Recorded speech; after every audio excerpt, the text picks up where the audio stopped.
আল্লামা মামুনুল হক, ওনার সাথে আজকে ফিজিক্যালি আমার প্রথম দেখা। ওনাকে দেখে আমার যেই স্মৃতিটা মনে পড়ছে, ওনারও মনে আছে কিনা জানি না, কয়েক বছর আগেও মনে হয় 2 বছর আগে ওনাকে যখন জেলে নিয়ে আসলো, উনি জেলের যে জেলখানার যে গাড়ি, তো ওনার মাদ্রাসার জামিয়া রহমানিয়ার বেশ কিছু ছেলেরা খুব ভোরে সম্ভবত বোখারি শরীফ বুকে নিয়ে ওখানে লাইনে দাঁড়িয়েছিলেন, তারা তাদের উস্তাজের কাছে বোখারির সবক নিতে চান। তো উনি সেই জেলের গাড়ির মধ্য থেকে বলছেন, এই পড়া ছাড়বা না, এইভাবে পড়বা।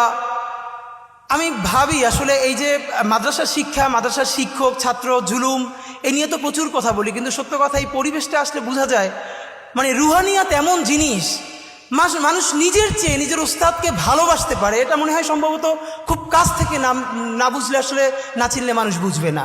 তো শিক্ষক উনি যখন বলছেন যে এরকম পড়তে শুরু করবা, পড়া ছাড়বা না, তখন সেই ছেলেগুলো বুকে বোখারি শরীফ জড়াই ধরে কাঁদতেছে রাস্তার মধ্যে, হ্যাঁ হুজুর এটা শুনবো। তো এই সময়টা আমার খুব মনে পড়ছে।